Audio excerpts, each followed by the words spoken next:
Inaugural Flight of Fancy, a 17-11 victory over the first-place New Jersey Saints, the legendary John Grant. And the French connection of Paul and Michael French led the way, Mike French scoring a hat-trick and dishing 5 assists. Tonight, the Wings return to Philadelphia to ride the Washington wave.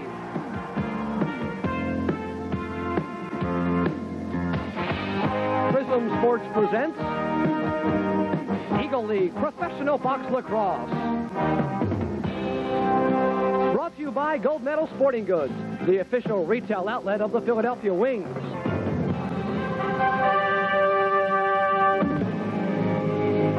Now from the Spectrum, the Philadelphia Wings and the Washington Wave.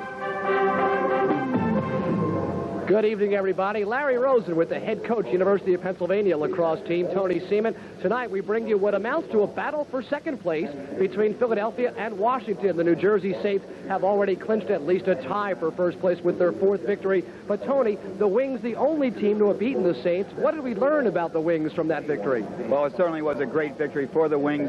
Puts us back in the race. And I think that the big thing was that we played defense. We did not give Jersey the in-close shots. We made them shoot from the perimeter. And Kevin Bilger handled those shots. I also believe that we got a lot of rebound goals. We did an excellent job on our power plays with John Grant in the middle, and we're very successful there. So they were certainly the keys, and we helped to carry that over tonight. When you talk defense, you have to talk about the captain, the guy they call Tuck, number 2, John Tucker. Very gutty performance against New Jersey. Yeah, I think Tuck has become the enforcer for this team. We talked about that a little last week during the game. We saw several times where one of the Saints player, Kevin Cook, was doing a job on Paul French and his elbow and his back and his neck, and Tucker came over and took care of him into the boards. Once again, a little later on, the Goldberg boy from the Saints was taken care of by Tucker. I asked Ciccarone tonight in the locker room, is Tucker the enforcer? And he says, boy, he's awful nice to have around. Now, of course, Washington missing their leading scorer, Brad Kotz, and a couple of other injuries we'll tell you about later on. But they do bring an intangible substance to the game based on the coach and the knowledge of his players. That's for sure. Clayton Buddy Beardmore, 11 years the head coach at the University of Maryland. He had 2 national championships in the 1970s. He was the runner-up 4 different times. So he certainly has a great deal of knowledge on the whole game of lacrosse. He was the box general manager back in 75, 76 for the old box league, and now he is the head coach for the Washington Wave. I think that Coach Huntley says that he fears Buddy Beardmore more than he fears the Washington Wave. And from the Washington roster, only 3 players from any place other than the state of Maryland. That's the setup. We'll come back, starting lineups in the opening face-off right after this. Stay with us, everybody.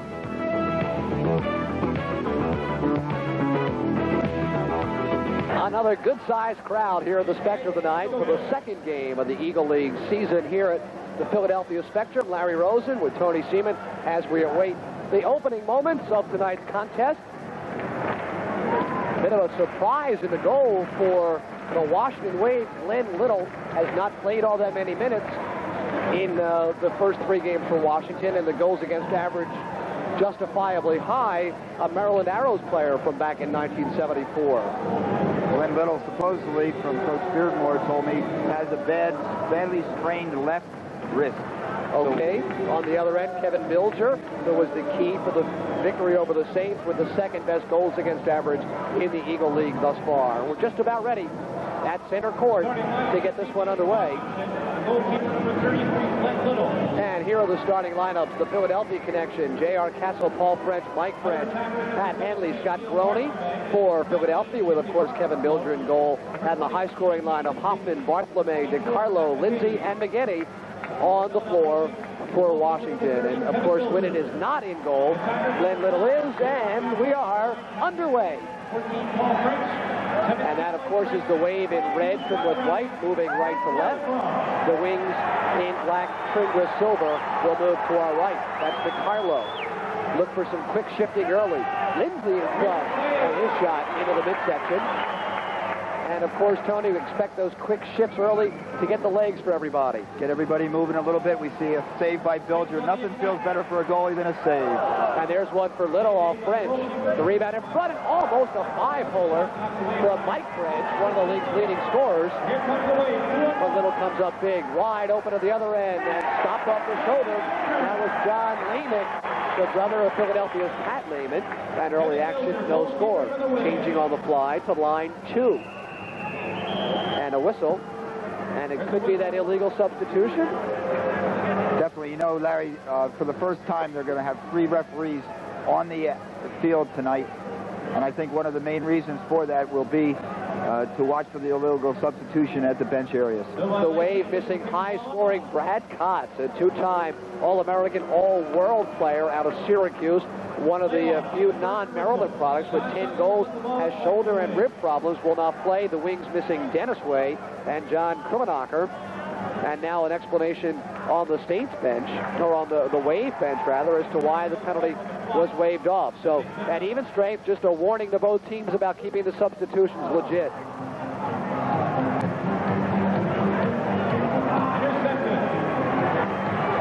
And back come the Wave.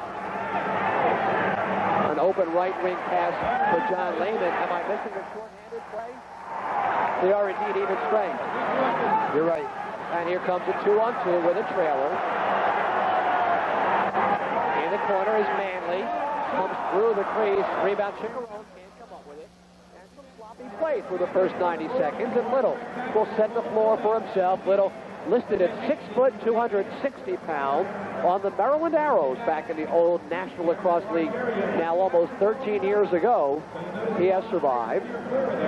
He's also the largest goalie in the league currently. Score! Oh my goodness, all by himself.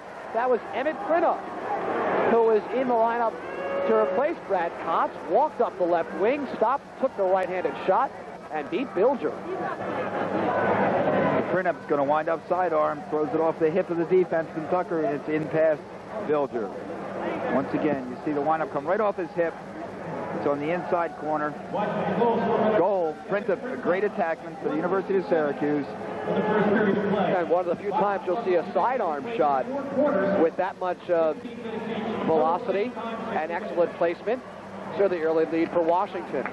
First goal for Printup. Here's a 2-on-1 quickly forming. And the shot goes well wide and recovered to the top by John Grant. Flips off the double team. And now the Wings will attack 2-on-1. Use of the goalie, very smart by Washington, but the outlet intercepted by Grant.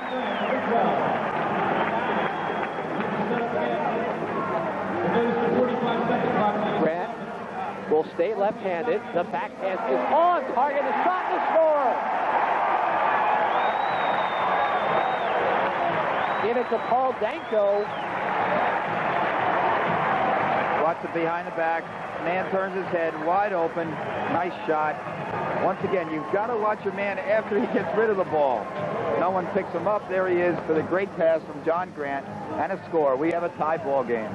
And that should be Danko's first goal of the night. Oh, make it Jeff Harris, 19. I thought it was 15. Jeff Harris, the shooter, now 3 goals, 3 assists. And the assist, of course, to John Grant. And it's tied at 1. Grant does so much work with the back pass.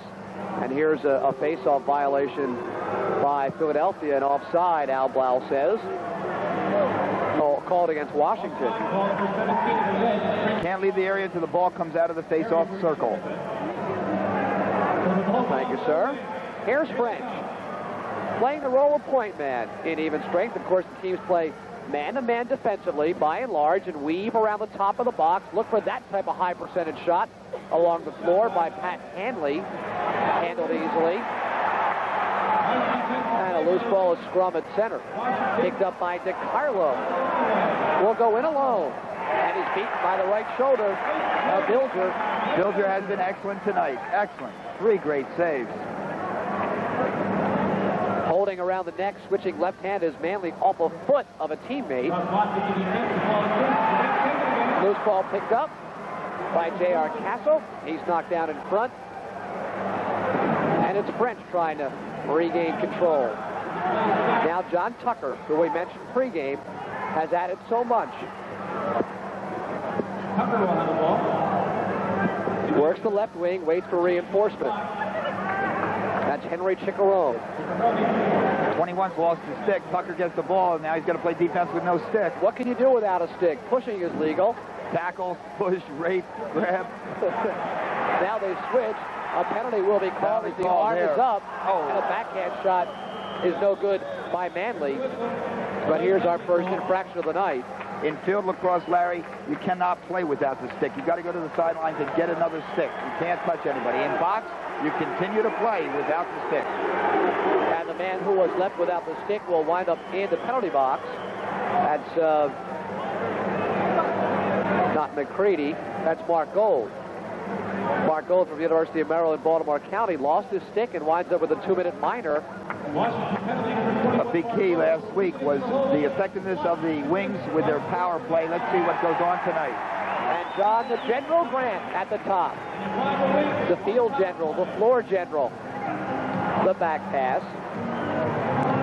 Of course, it's set up by left and right-hand shooters. There's the right-hand crease shot taken by French, and the ball winds up in the first row of seats, and Washington will recover. Mark Gold now has 4 minors on the season, 4 minutes in penalty on the season. 2 for holding, 2 for unsportsmanlike conduct. So this will be a 4-minute advantage for Philadelphia. There's Gold. Shot and save off the left leg. And Philadelphia will reset the floor. We played about 5 minutes, ones apiece. And the checking unit does their job to get the ball back. And here comes French, Hanley, Grant, and Jeff Harris.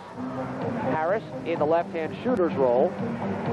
Grant plays catch with French, who goes along the floor and recovers his own rebound.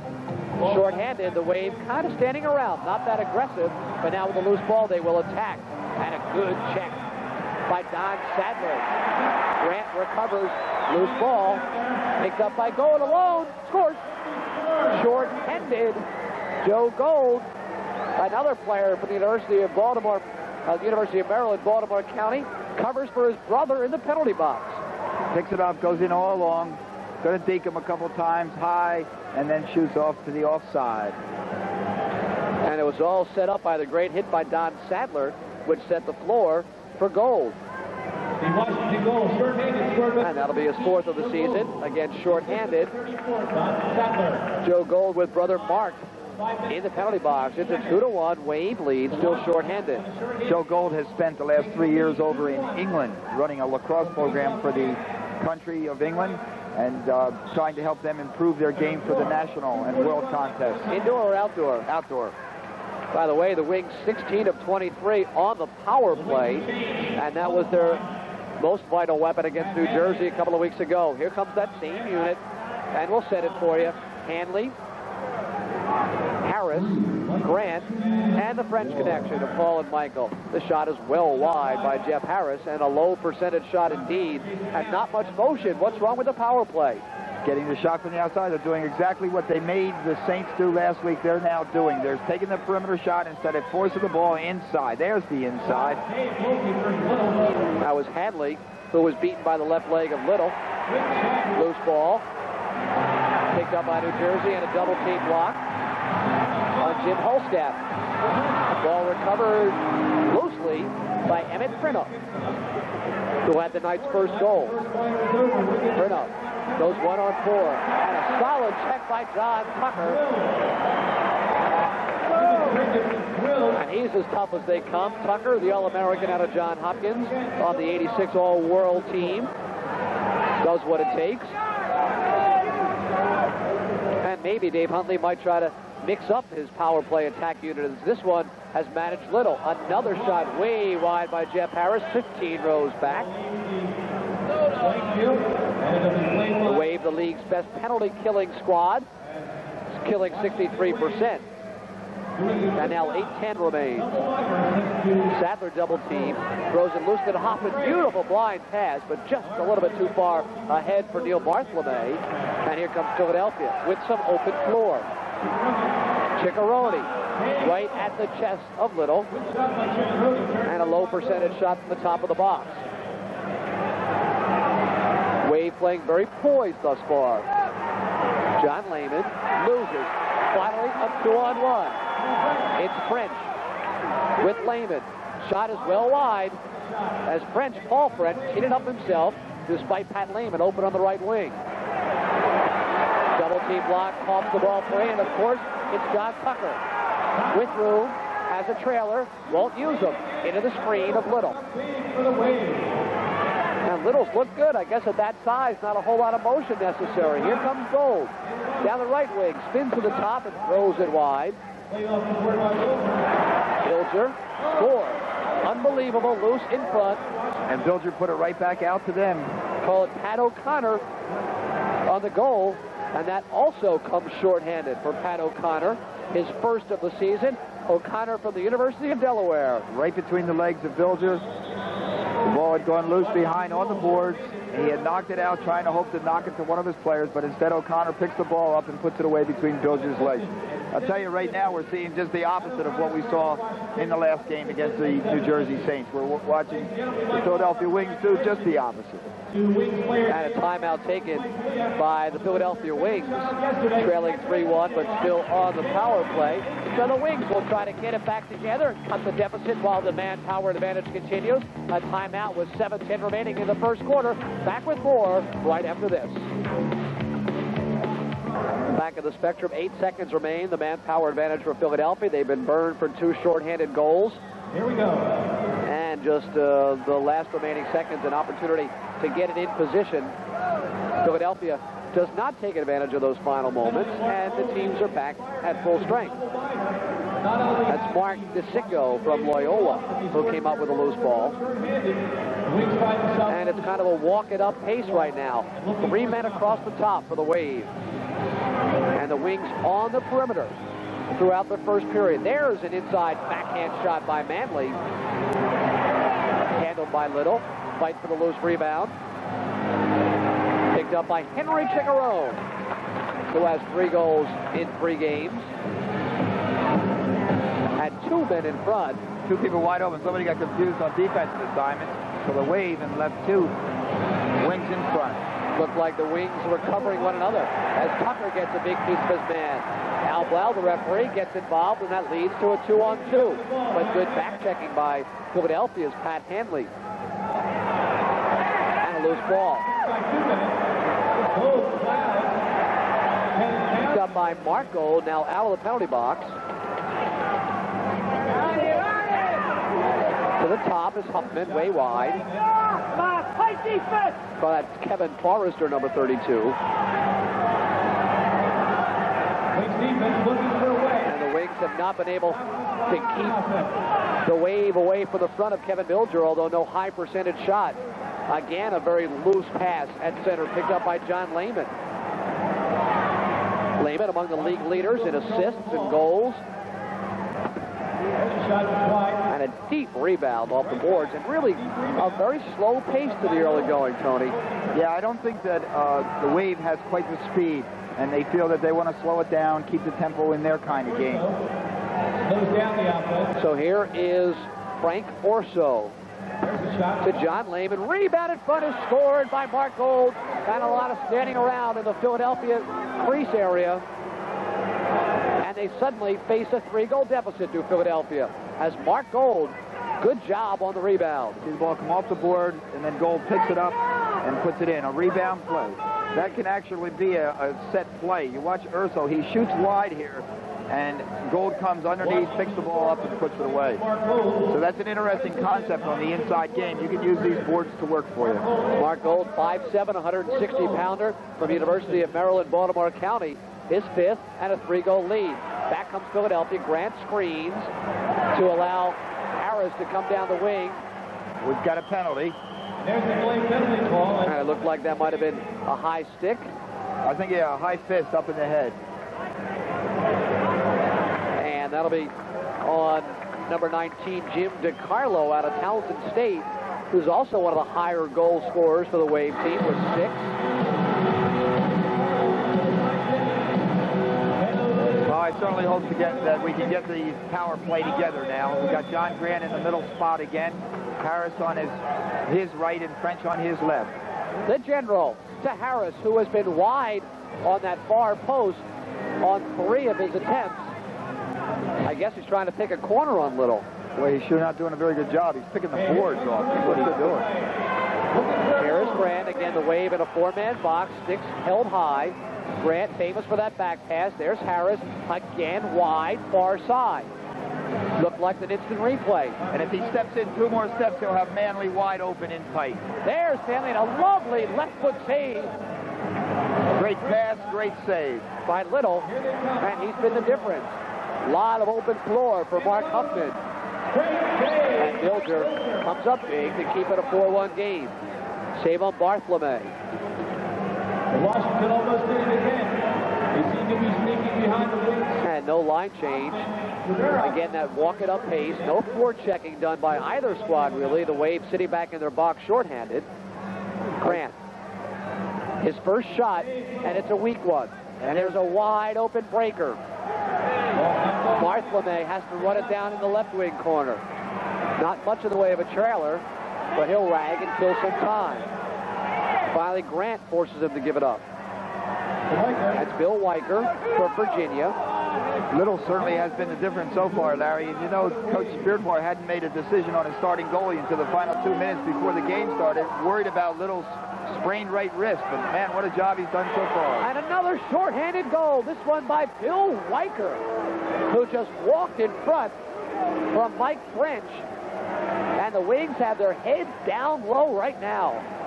See the pass over to him. He's got Mike French reaches. He goes right by Mike French and puts it between Bilger's legs. Not Bilger's fault by any sense of the imagination.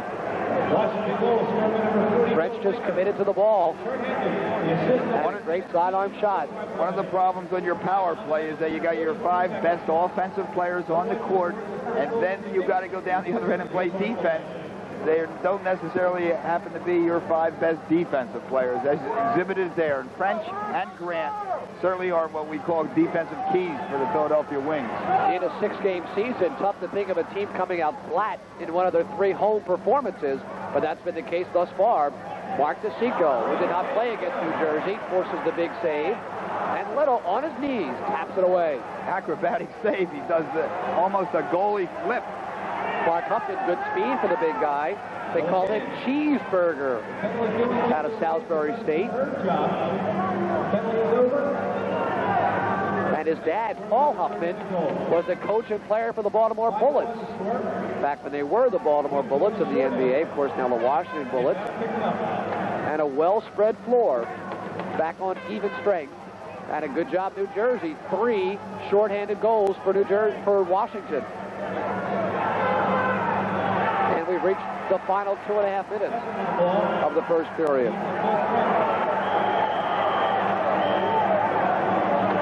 And we get some Al Blau with a call as they spread the floor, looking at the stall. And why'd they have the floor spread? I don't know why they the floor spread, but they got a forearm in the face. So we go man up again, and certainly this is maybe Washington's just coming out now and trying to make penalties because they seem to score every time that the Wings are extra man.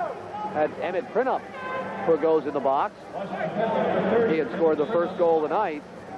And again, the Wave 3 shorthanded goals already this evening. And the same unit, no. A bit of a change in the unit as Greg Manley replaces Jeff Harris in the left-hand shooter. There he is, to Grant at the top.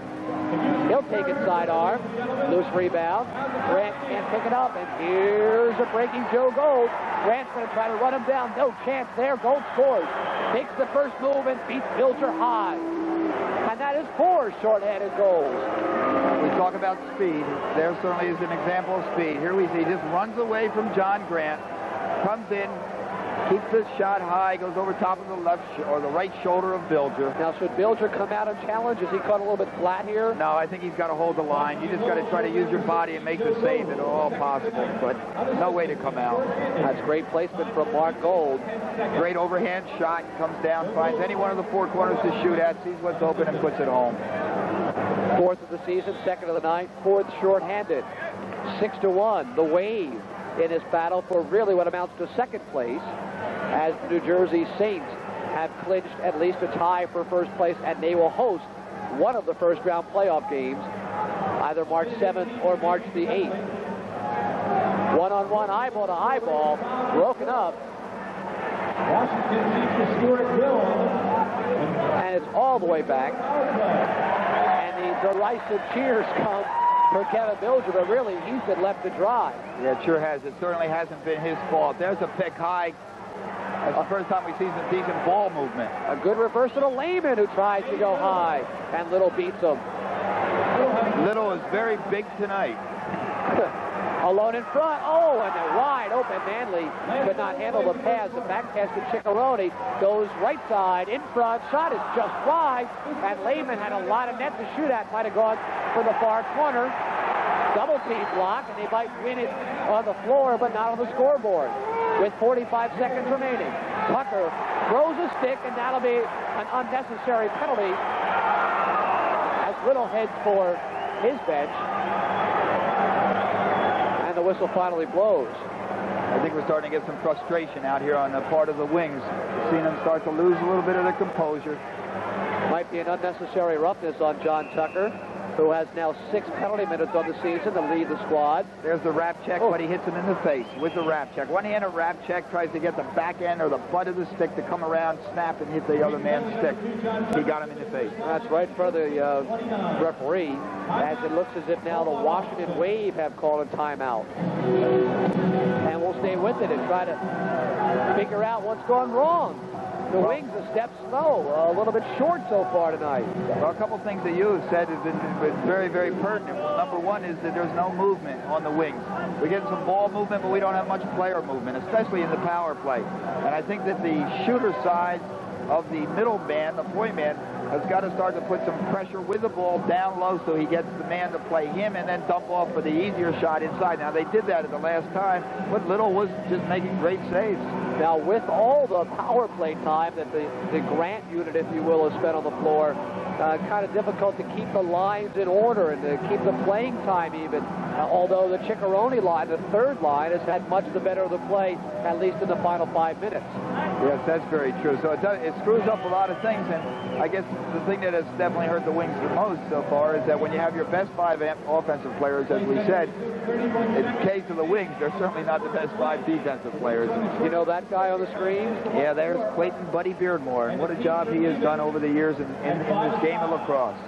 Of course, a national champion coach a couple of times at Maryland. Coach of the Year twice for the USILA, and just a great lacrosse person. His son right now is the starting goalie at the University of Maryland, where he coached for so many years. His other son just graduated from the University of Maryland and is an assistant coach there. So the Beardmore tradition goes on and on. Dave Huntley told us that he tries very hard to put this team together based on chemistry. Well, Beardmore certainly has as well almost the entire contingent of the Wave, Maryland natives, and many played either at Maryland or University of Maryland, Baltimore County. And every one of those Maryland graduates on this Washington Wave team played for Buddy Beardmore. We're even. Right, with 12, 10, 11, 10 and counting. One final shot for Frank Orso. Sidearm, short hop, goes wide, and that'll do it on period number 1. And a dynamic period for Washington. The Wave built a 6-1 lead through one period. They did it mostly with their short-handed unit. 1 quarter complete from the Spectrum. The Wings trail the Wave 6-1. Second quarter action when we come right back. Crashing against the shore in quarter number 1. Washington builds a 6-1 lead as we begin second quarter action. We look back at Glenn Little, the difference in quarter number 1, keeping the Wings off the scoreboard with some fine work, especially on the upper body side. Well, he has just been outstanding. He's been, not only for his size, that's to block a lot of shots, but he has been acrobatic as well. Of course, we've switched sides. The Saints in red, trimmed with white, will move to our right. Well wide. Now we look at their power play. Maybe we can get going here with some man down scores. Washington had been 15 for 23 on the power play coming in, 65%. The Wings kill off only about 38% of the penalties that they've been assessed. 10 goals against in 16 short hands.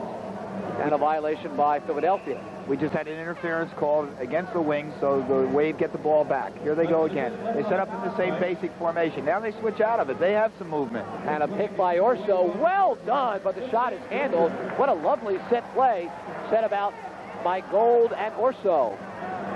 You can watch for that now. The center man, the point man, will throw the ball to the wing, and then he'll go in and pick one side or the other, and they'll look for that. Clearing out the room in front. Philadelphia on a weak shot goes wide. And the Wings are able to rag. Ciccarone will probably look to kill some time. No, he's got a teammate. And they'll stay aggressive. We've seen 3 different teams now, Larry, counting the Wings, and certainly by far the Wings are the most aggressive physically. There's no doubt about it. We just saw that pick play, and a minute later we come back and we see the Wings go and just abuse the people in no man's land in there. That's what we're looking for. Penalty has ended. That was Steve Way clearing out. And quickly they fall into a man-to-man set. Tucker now at the top. Will attack Orso. There is a shot clock. We've not had reason to mention it thus far tonight. Orso all by himself. Oh, he had the shot. Look for the pass. And that might have been ill-advised. Orso in front. McGinney score. Lovely touch pass and a quick shot by J.P. Lindsay. They call him Jeepers. And Jeepers, he got rid of that one in a hurry. Okay, we see a great pass by McGeady and what we call a quick stick. He doesn't cradle. He doesn't make sure the ball's in his stick. He catches and throws. Gets with the ball and throws it in. How accurate can you be with that kind of a shot? You can be accurate. It's a quick release. It's like a Gretzky slap shot as opposed to lining it up and then wristing it. You know, this is, you let it hit that stick and then it's gone. A one-timer, if you will. Exactly right. And it's very hard for a goalie because he's over where the pass is coming from. By the time he shifts back and gets set, it's violent. How about a 7-1 Washington lead? Of course, the Wings beat the Saints 7-1 in quarter number 2 a couple of weeks ago. That was their period. And an intercept by French. Will come by himself. Seems as if the Wave is a smaller, quicker team and perhaps better runners, and the Wings seem the more physical squad. So far, and I really thought that the Wings were going to have better speed all around, but so far certainly hasn't worked out that way. I think maybe we're getting faked out a little bit by movement. I think we're seeing Washington with a lot of movement. The Wings are more standing around tonight. And this is the Philadelphia unit with the Frenches. Got Brownie, number 22. That's French. And that shot's not going to do much. The rebound left there by Bilger. Centering pass and a score! Who's that? Greg Manley? Manley from French. Pat Hanley makes it from French, the one-time midfielder from Towson State. And a nice centering ball.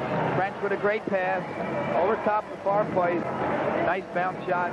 Good overhand shot. We see it again. Leaves French's stick. Hanley. And it's between Lindell's legs. I guess that's where we have to go. We have to go between the big man's legs. Of course, Pat Hanley had 4 goals against New Jersey. Now has 7 on the season. 12 points overall. And a big goal to get a little momentum building. A quiet spectrum was so loud against New Jersey, which is all we really can compare it to right now. Well, that should certainly wake them up. Let's hope so. All alone in front. A great job back-checking by Castle to break up what looked like a breakaway for the Wave. What you want to see as a coach, you want to see that score, but then you want to see another one and another one. You want to get that momentum going. It's so important in this game. John O'Steffen behind the wing net. Bumps with Castle. And French picks it up. Again, a 45-second clock. And I think we had one violation against New Jersey a couple of weeks ago. It does not come into play all that often. Right, we don't set up that much. It's mostly an up-and-down game, and it's based on breaks and rebounds. So you're going to get that shot off in 45 seconds. And here's General Grant on the right wing. Looks like he wants to do it alone a little bit, a clear out, if you will. I think it's the first time we've seen him tonight regular, not on the power play. It's the first time he's been on the floor. As a man open right wing. Shot down low. Rebound is controlled by Philadelphia. There's Little coming up big again. It was Steve Way who was alone in front. And it's still a 7-2 Washington lead. 4.5 minutes into period number 2. John Lehman, the great player for the Washington Wave, I asked him tonight what he thought the difference was in this game. What was the most outstanding difference between the field game and the box? And he just looked at me, smiled, and he said, the smallness of the goal. Boy, when you have somebody like Little inside of that small goal, it's smaller. Oh, a nice turnaround move looking for DiCarlo. Of course, the goal is 4x4 in the indoor game. DiCarlo drops it back out front to McGeady. Will use a DiCarlo screen and fire wide. It bumps Penny Stokes, one of our line people. That was a 45-second call right there. No shot on cage, so they lose the ball. And here's Tucker trying to walk in front. Oh, almost a crease violation as he steps in the circle. Nothing called. And he's got French at the top. Side-on shot scored. A quick shot taken by Paul French. And it's 7-3. The spectrum comes alive. Let's hope the Wings do. Here we see it. Nice pass. Over to French. Sidearm. Gets it off his man's hip. And it beats Little to Little's left. You're going to see it come off the defensive man's hip again. It's very, very difficult for a goalie to see the ball and follow it. That is his sixth. Of course, Little was moving to his right. The shot came back short side on the centering play. And French gets the Wings within 7-3. And the Wings obviously better off even strength than on the power play. Certainly are tonight. John Tucker will get the assist. And it's a 7-3 game. Big face-off. That helps. Getting another one now. You can get that 2 or 3 in a row. It means so much. Chicka starts the play to Manley. Tries to back pass. Shot is well handled from Dave Little. Little combined with 5 short-handed goals. And back on the Wave. Again, there is very limited forechecking in the indoor game. Get back in your man-to-man and try to keep that porch clear. A screen up at the top. That's legal. Moving screen. Low shot taken and handled by Bilger. Bilger's done the job. Most of the perimeter shots he's handled very well tonight. The 7 goals from the Wave have all been pretty much one-on-ones.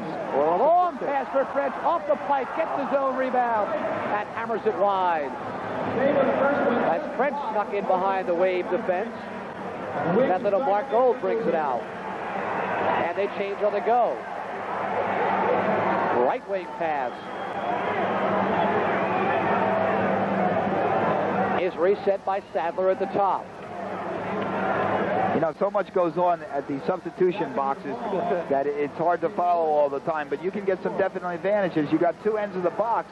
If you've got your man running off one end and running on the other, you can certainly get a 10-yard lead. And here's the whistle, and it looks like too many men on the field, perhaps, is about to be called. It was an interference call of some kind against the Wave. Well, the Wave had players coming out of both ends of their box as O'Connor came out the left side, Huffman out the right, and the Wings looking for a penalty. Instead, just get an even possession, and they'll start moving to our left with the Philadelphia unit. There's French. Will walk in, has a man in front, blocked nicely by Emmett Crinnup, who has great speed. Here he comes in the open floor. Has a trailer, has a winger, fakes, and throws it back out front. Well done, but no score as it goes wide. Once again, we see the famous John Grant pass fake being used very well by Emmett Crinnup. Pass fake kind of shows you the ball and then pulls it back away from you as French uses the body on Crinnup and comes away with the ball with 7:20 remaining. Long right wing pass for Hanley. Waits for a screen, has a man crossing right out in front. Shot beaten by Little off the pipe as the Wings hold up their arms looking for a Pat Lehman score. And here's a length of the floor pass to Gold. Tucker, good hustle back, and a whistle. And it looks like the illegal substitution is now being called. And I think they can call that as often as they feel the need right now. But that time they will call it on the Wave on Matt McGeady, who came out of one end of the box, before his teammate had gotten in the other. That's just what we were talking about, and it does give you a tremendous advantage. If you figure out the length of that box, you're talking about 15 yards. Well, here come the Wings on the power play, and we say it with trepidation as they've been burned shorthanded several times tonight. Fred's shot is handled by Little, and General Grant starts it at the top. Sidearm shot is handled at the knee. And here's a breakaway. A clean, unadulterated breakaway for Bartolome. And how did Tucker pop off? They didn't catch him. My goodness, nicely done by Bilger on Hutzkamp. Almost yet another shorthanded goal with 6:20 and counting. And back to the power play unit that features Harris, Grant, French, and Handley. Handley by the crease, over the shoulder pass. Lovely job by Little with the blocker to come up with it. Little has just been so outstanding tonight. I mean, he is the total difference in this ball game. It could easily be a 7-7, 8-7 ball game. And a double team block by Philadelphia. And coming out with it is Jeff Harris. Harris, the All-American out of Johns Hopkins, one of the better shooters on the wing, leaves. Now we've got a little bit more movement in the power play, and we've seen two fine shots in close. As Harris walks up the floor and takes the low-angle shot. Fresh 45. And this is Grant to French. Looking for the back pass, goes across. Well done, but no goal as it goes off the net over the top as Pat Handley has been set up, and he too was fired wide. I think we're going to have a face-off here because the shot was on cage. The goalie made the save. His momentum carried the ball out of bounds. It's not like taking the shot and missing and then going out of bounds. So it will be a face-off to determine possession. And we'll see who takes it. To Little's left side, right, Little's right. Huntley's putting his checking line on to get the ball, secure the ball control, and then hopefully get his man-up team on. We're going to get a timeout here. The Wave take a timeout. They've controlled it start to finish thus far. A break in the action.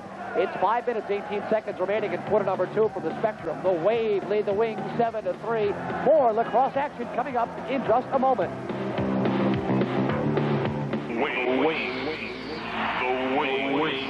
The red-hot Philadelphia Wings. Final regular season game of Eagle League Pro Box Lacrosse. The Wings versus the Baltimore Thunder. This Saturday night, 8 p.m. on the Spectrum. The championship is on the line. The Philadelphia spirit lives on, and they need you for the 7th-man advantage. Box Lacrosse. High-scoring, hard-hitting, rough, tough. See the Wings' legendary John Grant, the incredible duo of the French brothers, and All-American John Tucker. The Wings versus the Thunder. The game is to win and survive. The best selection.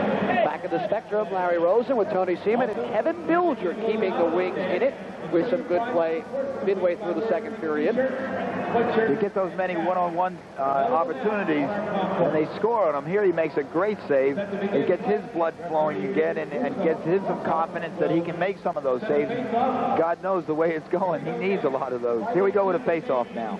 The Wings in the final moments of a power play. 0 for 3 tonight on the power play, working on 0 for 4. The checking unit gets possession. And Huntley says, stay out there. He was about to bring his power play unit out, but he says, why not? Tucker started off to Ciccarone, and now they're at even strength. A pick for Ciccarone. Working in front, a shot is off the bar. And a fight in the corner, and it looks like a penalty coming up against Philadelphia. As Little moves his 260-pound frame humping and pumping toward the bench, the whistle blows. We'll have a slashing call here. He slashed them. As the frustration begins to mount for Philadelphia, Greg Dexter Manley from Loyola College, now an assistant coach, hoping his players don't see that he got caught for a slash around the head with 4:48 remaining in the second quarter. If you're a player out there and a coach, you know your kids might be back from school watching. Here he goes now. You're going to see him start to really hack away. Well, we didn't get enough of it there, but he certainly did a job on his arm. All Wings defenders within about 10 feet. Out front, that means Orso has plenty of room to set the floor, and Bilger a big save, and the rebound is shot wide. by Lehman. Orso drills Lehman, but Gold picks it up on the crease. Shot to save low by Bilger. And now a 2-on-0 in front. The shot is off the far bar by Gold. And Washington really peppering with a power play. The double team in the corner. Loosely, nobody in front to protect Bilger. Bodies begin to fly. And Al Blau steps in. And we'll see if there will be any penalties assessed. Excellent job by the man-down unit of the Wings. Real good job. Got the ball under control. Kept it over on the boards as long as he could. Took a beating doing it. And it works out well. But now the Wave gets the ball back. That was John Lehman and Pat Lehman doing a little battling a la in their driveway when they were about 10 years old. They are brothers. There's a third brother, Ben Lehman, on the Wave. Does not see all that much time. Good work in front. Oh, and the final pass could not be handled by Matt McGeady. But that a lovely four-way passing play and looked like an easy power play goal about to be registered by the Wave. We've been stuck on 7-3 for quite some time. 3 remaining in the first half. And here's a tackle. We have a foul. I'm not sure it's going to be a hold or if it's going to be a trip. He calls it a 2-minute minor. On Matt McGeady. I believe it's a hold on McGeady. Coach Beardmore, I think we'll see it here on the replay. See, he holds him, tackles him, holds him up, and then he sticks his leg out and trips him. But he held him before he tripped him. So we just get a 2-minute minor. And it will be an even strength situation for about a half a minute until Greg Manley comes out for the Wings. And again, Tony, I can't help but repeat, the Wings playing a half a step shy, a little bit slow. Dave Huntley trying to find a way to get some momentum for his squad. Absolutely. Boy, I tell you, Bilger just came up with 3 big saves there, one-on-one. So if that doesn't get them back into this a little bit, but they got to do it at the offensive end. And they're playing 4-on-4 plus the goaltenders in this even strength situation. French's shot is wide on the near side, and it's taken by Bill Weicker with great speed. Has Lehman alone, will shoot and score. John Lehman, the league leader. One of the finest placement shooters in the game of lacrosse. Not velocity, but placement. He can just find it. Here he comes down. You'll see him pick his spot. And it's by, in fact, he gets both pipes. And both pipes and the elbow pad of Bilger before it goes in. Nice pass that he's able to keep in front of him and handle. I think it almost looks like it hits off of Bilger's stick and then hits the pipes and goes in. But John Lehman, just a fine, fine shooter. His sixth, and it will be considered an even strength goal. And an 8-3 Washington Wave lead. Remember, at halftime, we'll visit Dave Huntley, coach, general manager, Philadelphia Wings. I think that what we're seeing here tonight on this power play, the big problem that we keep emphasizing, of course, is that you got your best 5 offensive players on the field. But at the same time, I think what we're also seeing is that bad shot selection from the Wings, and that causes rebounds, and the rebounds are going into the hands of the Wave, and then the Waves are getting these breakaways, and they're getting 1-on-1 or 2-on-1s against Bilger, and that seems to be our problem tonight, more so than anything else. And they will allow Greg Manley to come out of the penalty box following the Wave goal, so this is power play time in the final 3 minutes of the first half. John Tucker, Henry Chiccarone. Chiccarone's been active with the feet, but not a whole lot to show for it. And that's not going to do very much good either. As Philadelphia left with perimeter shots and a quick transition game.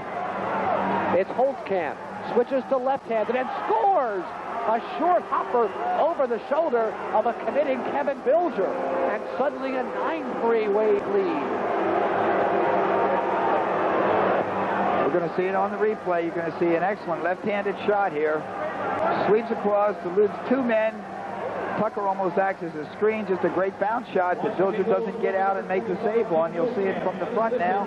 At 12:26. Great action work by our replay people.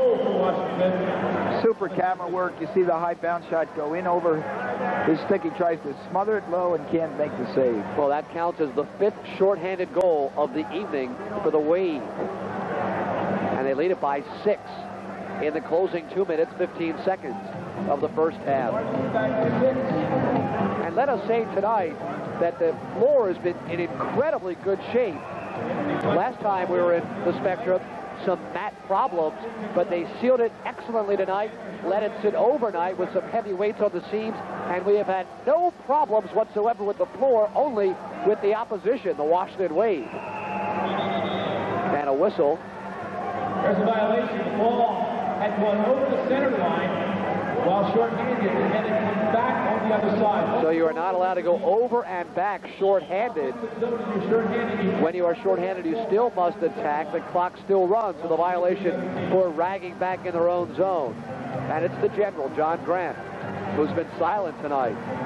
It's so important in the game of lacrosse to always remember that no matter what the score, how many goals you're down, it's so easy to score goals in this game, and you can come back so quickly, and the other team doesn't automatically get the ball after you score because it's a face-off. So you can get back in them, and then they can catch the momentum. They're certainly not out of this game by any shape or imagination. In fact, this one here can get them one closer. Great save by Little again. Great save by Little, as he has been the difference.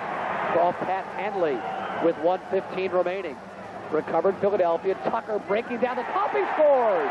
John Tucker, the overhead shot of John Tucker gives him all the room in the world to shoot for, and Little can't handle it. You're so right, Larry. It's so important to get that goalie moving. We see a great pass over the top. Tucker with a great handle, and then it's by on his off-stick side. Just a great handle by Tucker. So we see John Tucker, not only the enforcer or the aggressor, but he's also a great offensive player. He can do it all. The guy is just, he's an MVP. He's an all-around ball player, and he's going to get you back into the game. A 1986 All-World player, now has 5 goals on the season out of Johns Hopkins, and now a timeout taken by the Wave to try to protect this 5-goal lead. And it doesn't take a genius to say that the difference has been the Wings' inability to score on the power play, and they've allowed 5 shorthanded goals. If you're a coach, what do you try to tell your squad about that kind of a set of circumstances? Well, I think one thing that Dave has to emphasize to the Wings is that you've got to get in for better shots. Your shot selection is not good now. If you've got a 9-4 lead, you can shoot from the perimeter, but when you're down, you can't. You got to get in, you got to get the better shot. You've got to make Little move. He's a big mass that stands there in front of that 4x4, but if you get him moving, and we've seen that now on the 4 goals, 3 of them is when we've caught Little having to move from one side to the other, and you can get it by him. And that's so important for them now. Their shot selection must improve drastically. 3 runs across the time clock, 1:11 remaining in the first half. A 9-4 Washington Wave lead. And Philadelphia on a nice set play for Chickarone, has possession. This is a quick 3-on-2 forming, a load in front, and he got the pass a little bit too late. Did Greg Manley, goes behind, and not much offense from behind in the indoor game. Only 12 feet from the end boards to the front of the goal line, so no Wayne Gretzky moves back there. Shot is taken well wide by Townsend, and a loose ball handled by Jersey. Washington, a cherry picker at the other end for the Waves. Back quickly in the final 35 seconds. Shot is taken by DeCarly into the midsection of Bilger, and no long outlet. I think one thing that we're definitely seeing a different philosophy here from the Washington Wave. We've emphasized that they're quick, but if you notice, what you're really saying is that their ball movement is quick. They move the lacrosse ball. They don't carry it very long. Score by French on the over-shoulder pass from Pat Henley. And that, with only 12 seconds remaining, will be a big goal in terms of momentum for Philadelphia. A really big, good cut by Paul French. Great shot selection. See, he's in close. He's got all 4 corners, and he makes Little move, and it's so important. What a pass. Once again, great pass, great movement. Much better than that perimeter shot that just throws out rebounds and allows them to come back down the other end for the Wave. Now, Paul French has 2 goals and 2 assists on the night. So he's been part of 4 of the 5 Wings goals, but they're going to go off trailing. They've cut the gap, though, from 9-3 to 9-5, and this is a little bit more manageable just moments before halftime. And a chance for one final drive. Good hustling play in front. Does not yield very much. by Pat Lehman. A 2-on-1, but that's too late. It won't mean anything. That's too late.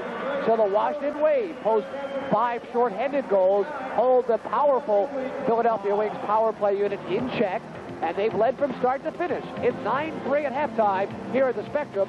Stay tuned for our special interview, highlights and analysis, all coming up at the half. Time at the Spectrum. Larry Rosen with you, and a chance to meet and greet the head coach and general manager of the Philadelphia Wings. To my left, Dave Huntley.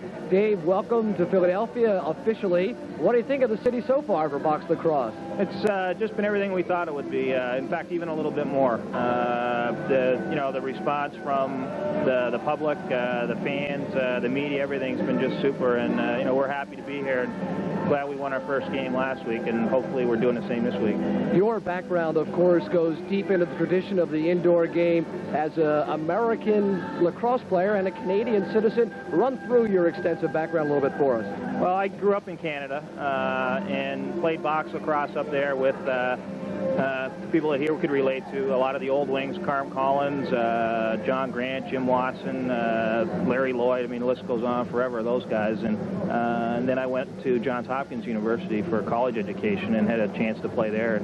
And well, we just had a hell of a team there too, and it was a lot of fun. What about the international competition with some of the guys from the '78 international competition still out there playing right now? Yeah, it was the same old story again. Interestingly enough, on our team right now, there's Mike French, John Grant, and myself, holdovers from '78. I might have been the only one with the good sense to step into the suit, and they're still out there flogging around. We saw you step onto the pitch when Bill Baroza gave a shot to one of your players. You're kind of an active, feisty general manager that reflects the character you hope for from your team. Well, that's an unfortunate thing. You hope that you never have to do something like that. And I just want to make sure that my players understand that I'm going to back them up all the way. And if that means going on the floor, or if it means backing them up with, management, thing like that, that's the case. And they're my players, and I'm responsible for them. And I regret I did that, actually. It looked kind of foolish, but it worked. A lot of these guys, of course, All-Americans in the outdoor game, and you have to be able to judge their ability to make the transition inside. What do you look for in some of the outdoor stars to see if their skills will translate inside? Well, one of the things I look for with this particular team is relatively short season, relatively short lead-up before the season. I went with a lot of players that I knew, and I knew their background in field lacrosse as well as in box lacrosse, with a John Grant, a Paul French, a Mike French, and tried to meld some chemistry there and get instant chemistry. And it took us a while at the start of the year to get the chemistry going, but I think it's starting to flow now for us. It was more a chemistry thing, not any particular skill or what have you. New Jersey has clinched at least the tie for first place. Now the key is to be able to get a playoff game in Philadelphia. That's what you're shooting for in half number 2? Right. I think what we're really prepared to do right now is almost concede first place to New Jersey, and really our objective is just to win our last 3 games of the year and try and get that home floor advantage. It's irrelevant whether we end up in first place or second place. As you know, the championship game will be held here at the Spectrum on March 14th. Best of luck, and thanks, Dave Huntley, head coach, general manager, Philadelphia Wings. We'll come back and look at first half highlights and recap it all for you. Set the stage for half number 2 right after this. To the Spectrum, Larry Rosen with Tony Seaman, head coach, Lacrosse, University of Pennsylvania, 9-5, Washington Wave lead at halftime. And one of the major reasons for the Wave lead is goaltender Glenn Little, who held Philadelphia to just 1 goal in the first period, coming up big throughout the early going. And as we go to the scoring summary, it was a 6-1 Wave lead. Printup got him going. Jeff Harris responded, then 5 unanswered goals by the Wave, and they went off leading by a count of 6-1 after the first quarter. In quarter number 2, Philadelphia began to get it going a little bit after Lindsay had made it 7-1. Hanley and French combined with back-to-back goals. Then Lehman and Hoaxcamp scored to make it a 9-3 game. Then John Tucker made it 9-4. And then the second goal of the night for Paul French cut the lead to 9-5. And that's where we stand here at halftime. Hear that lovely goal for Paul French, Coach. Yes, once again, we said Paul moved. He made a nice cut through the middle, gets the real nice behind-the-head pass, puts a nice hard bounce shot, comes up over top of Little. When you look at Little, you'll notice that the right hand, the hand that holds his goalie stick, is very heavily taped on the right hand. And when he's in the cage later on, starting the second half, you can pick that up on camera. In fact, there's a great shot just as he turned. His belly got in the way. That's heavily taped also. But he does have, there it is, and you can see the heavy tape job is down on his glove and right wrist, and that's what Coach Beardmore was talking about to me in the locker room before the game, and was the reason that he wasn't sure he was going to use Glenn tonight. But I'll tell you what, Buddy Beardmore is one happy man that he chose Mr. Little in that first half. Now with Bruce Winan lining up to take the practice shots, is this indicative that Bruce, number 22, might wind up starting the second half in goal?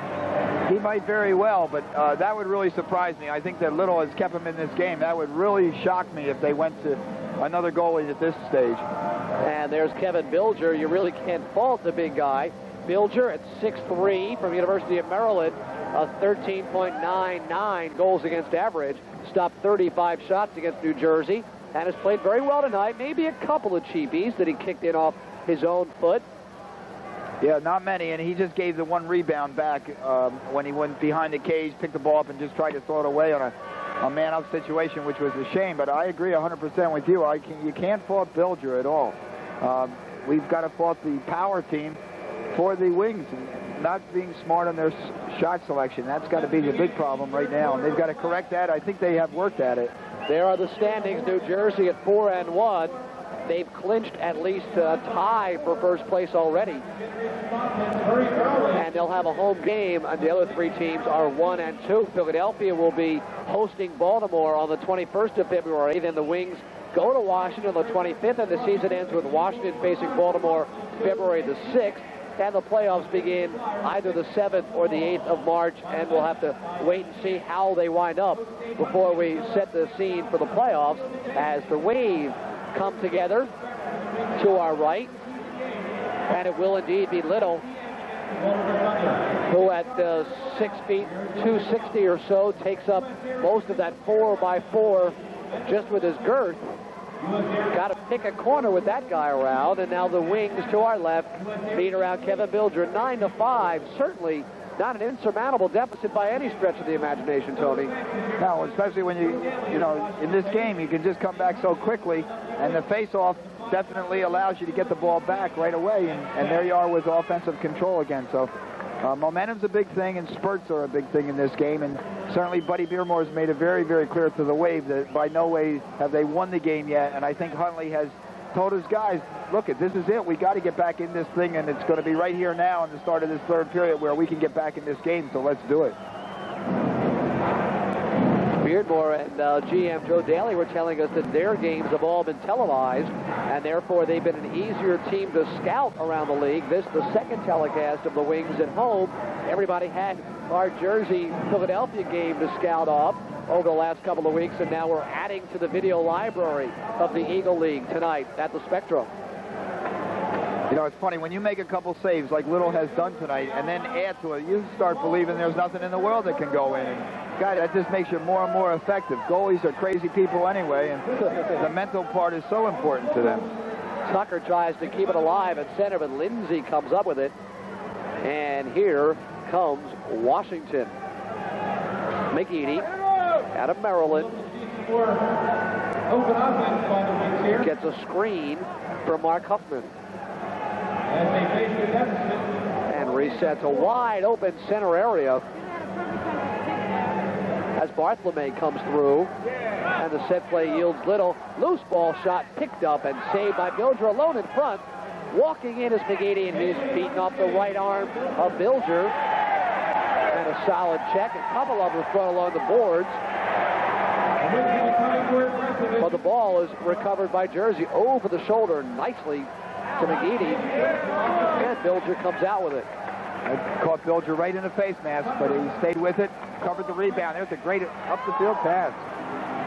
And a score! A quick shot by J.R. Castle.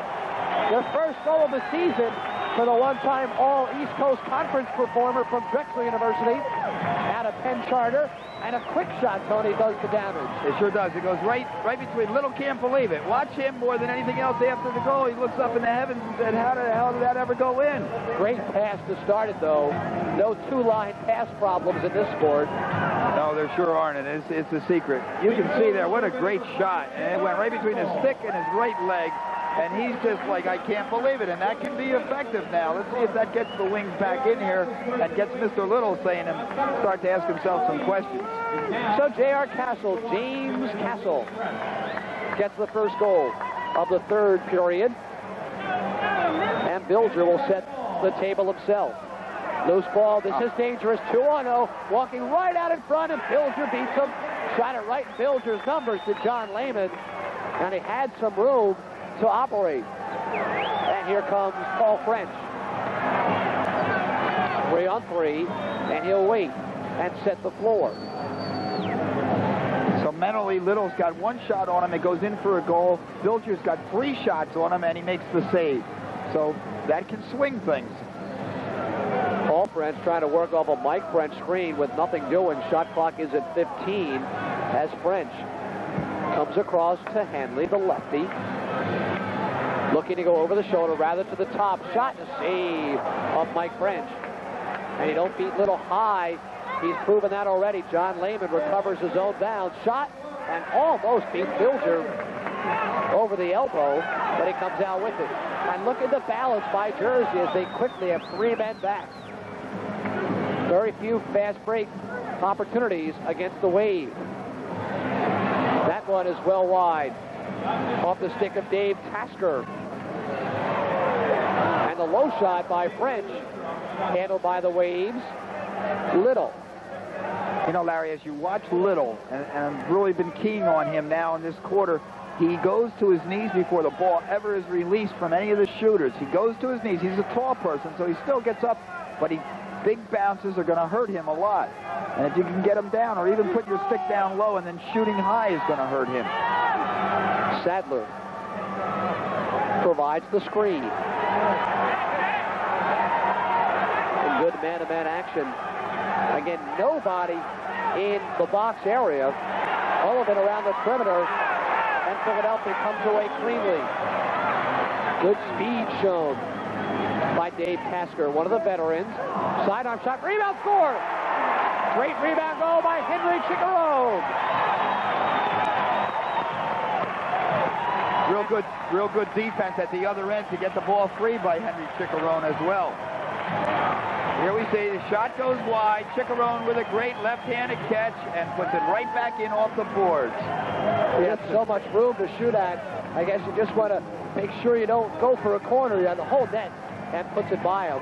And what we said was that Little goes to his knees. So if there's a rebound, you're going to be able to put it away because he's down and he's not getting the 260 pounds up too quickly. And he's being yanked right now. Len Little, the goaltender, wait a second. They're about to face off, and Little's still on the floor. Now he comes off, and Bruce Winan comes in out of Washington College. Bruce Winan, who had played the lion's share of minutes. It's a 9-7 game.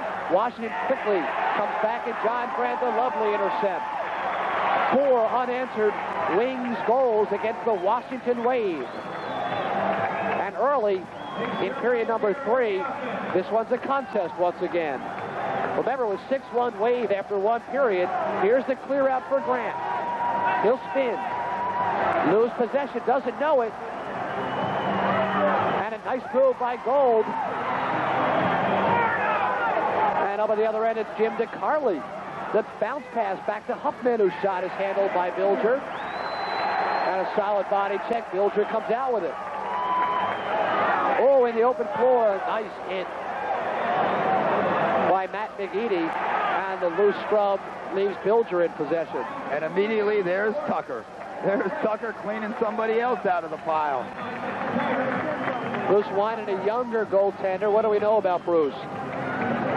Well, Bruce has done a great job for them. It was a surprise, as you had mentioned earlier, that Little got the start tonight. He's done a nice job for him through the year. I have never seen him play before, so this is my first night with him. From Washington College, Good motion and a shot. The bouncer goes wide off Ciccaroni's stick, and into the stands it goes. And with the shot wide, that'll be a free play for the Washington Wave. And a line change. They'll come out with their second line: Gold, Lehman, Gold, Urso, and Forrester. That's John Lehman, one of the league's premier players already, after just a handful of games. Picked up by Mark Gold. Works around a Lehman screen. In front, Lehman. Shot off the pipe. Bilger may have gotten a piece of it, but I think it caught the far pipe. Bilger got a piece first. I think Bilger got a piece, and I think maybe Bilger and Little trade uniforms at halftime here. Bilger, the reason they're, I mean, just unbelievable right now. That's Hanley. Rebound is shot high by Manley. And a crease violation.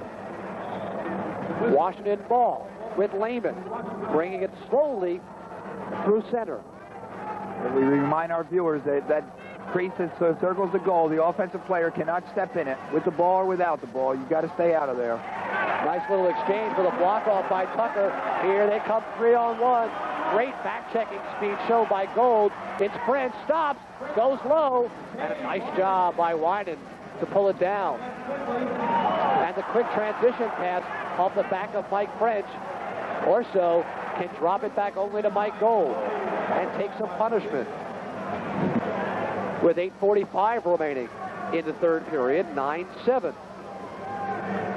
I tell you, it's too bad that we can't just keep an isolated camera on Tucker and count how many times he comes into contact with opposing players. He's stopping them at the substitution bench now and not letting them get their immediate subs on for fast breaks. There's a pick at the top. Good weak side help, if I can use that basketball term. Backhand shot off the right leg. A thigh save by Bilger on a lovely exchange in front for the Washington Wave. Still scoreless, 7 minutes in to the third period. The Wings have posted 2. That one well wide. But the rebound comes right back out. Scott Growney from Harrington High, Trinity College. Leaves for Jeff Harris, the left-hand shooter. Gets a screen and no place to shoot. Good defensive work. And Bruce Winan comes out with it. And a nice outlet. We're seeing good defensive checks at both ends now. Both ends getting good checks in. And both these coaches like to score off opportunities. And by good defense, you limit the opportunities at the other end and hopefully force some for yourself. And here's a quick change. Coming off, it's Holtzkamp. Going on is Mark Huffman. And again, nobody within the box area except the screen. All the way across to DiCarlo. Good look in front with a sidearm pass, but it's covered. And a three-way hit. No one picks up the ball, though. There's a man alone in front. Huffman sidearms it way wide. And here's a breakaway. All alone. And a great job by Huffman to come back checking and knock it away from Mark DeSico. I'm sorry, make that Dave Tasker as Winan comes out with it. So it's been scoreless since Winan checked on about 4 minutes ago. Huffman with the rebound. Has a man behind, throws it over his head, and DeCarlo comes out with it. Tucker with a great defensive play there. Caught the stick just as the guy shot. Nice one-handed catch, though, by Lindsay. To Huffman. Winds way wide. Might have been looking for the rebound, which is picked up by John Lehman. Steps around. Looked like a crease violation, but Bilger beat him. No call. And Al Blau takes a hit, the referee. Length of the floor, Ciccarone. Has some help. Will use Hanley. Right on in with it. Backhand shot way wide. And Ciccarone drills Gold. And yet here comes John Lehman, number 11. Line pass to Orso in front. Three-way look. Handling the Gold shot is Bilger. And 9-7 it remains. Working through traffic now is John Conley. A rare shift for John at 5'6", the smallest player in the league. Out of Towson State, he'll check off.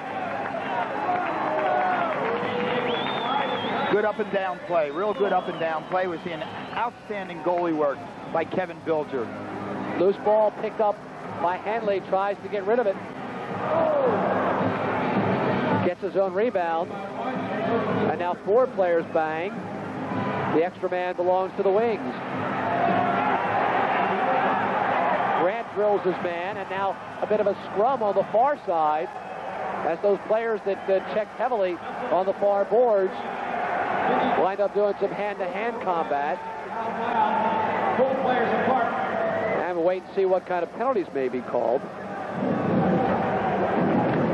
Not the top line players for Philadelphia involved. Paul Denko, one of the extra men. And it looks like Pat Hanley will wind up in the penalty box for Philadelphia. And for Washington, it will be number 32, Kevin Forrester. So it looks as if there'll be coincidental penalties, and the teams will remain at even strength. Larry, the Saturday issue of the Philadelphia Inquirer, the sports column, had a very interesting article on the box lacrosse and the Eagle box lacrosse, and on Mike French in particular. And it said that on Monday morning when he walks into his office, the coffee is ready, the rubbing cow compound is ready, and the secretaries just look at him and go, why? And he just goes, because it's fun. He, of course, 33 years of age, now living and working in the Philadelphia area, second in the league in points coming in tonight.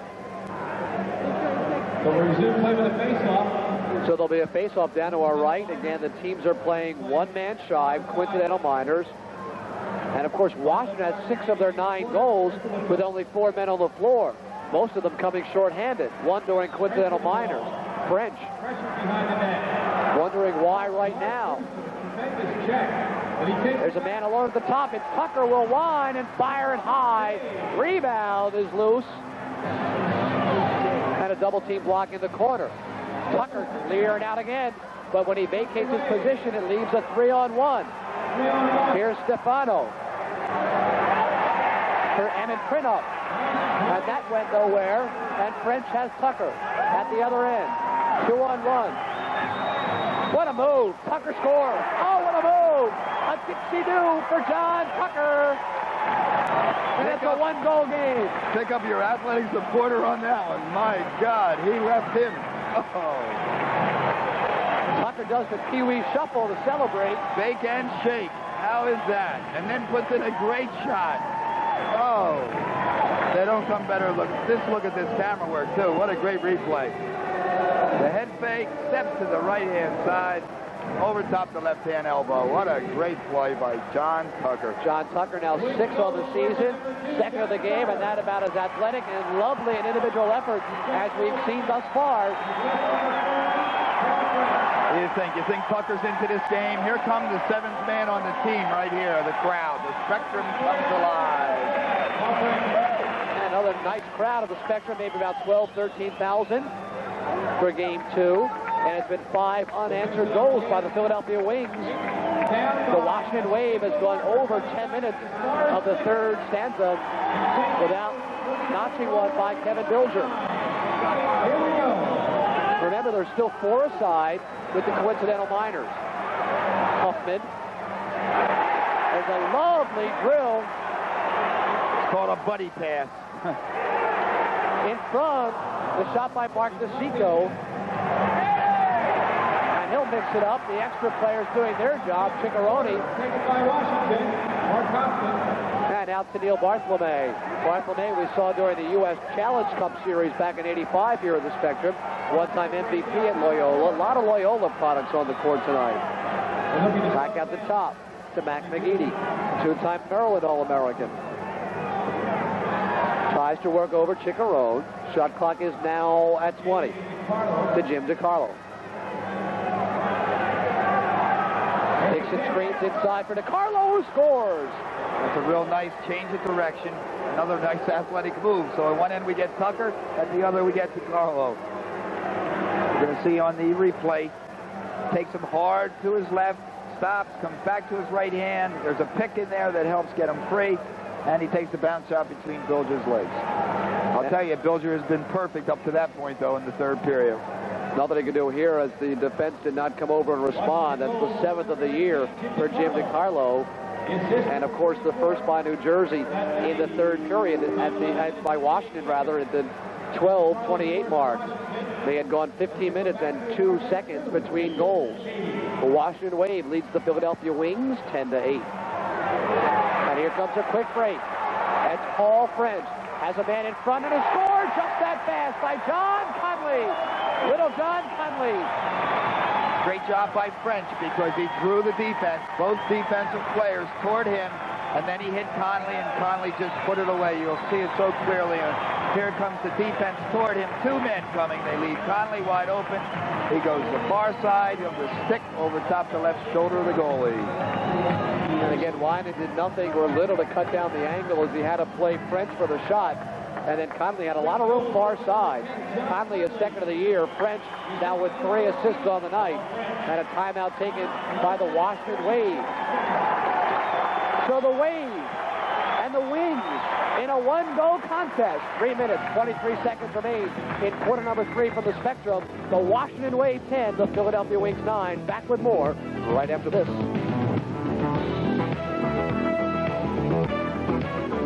Larry Rosen with Tony Seaman late quarter number 3.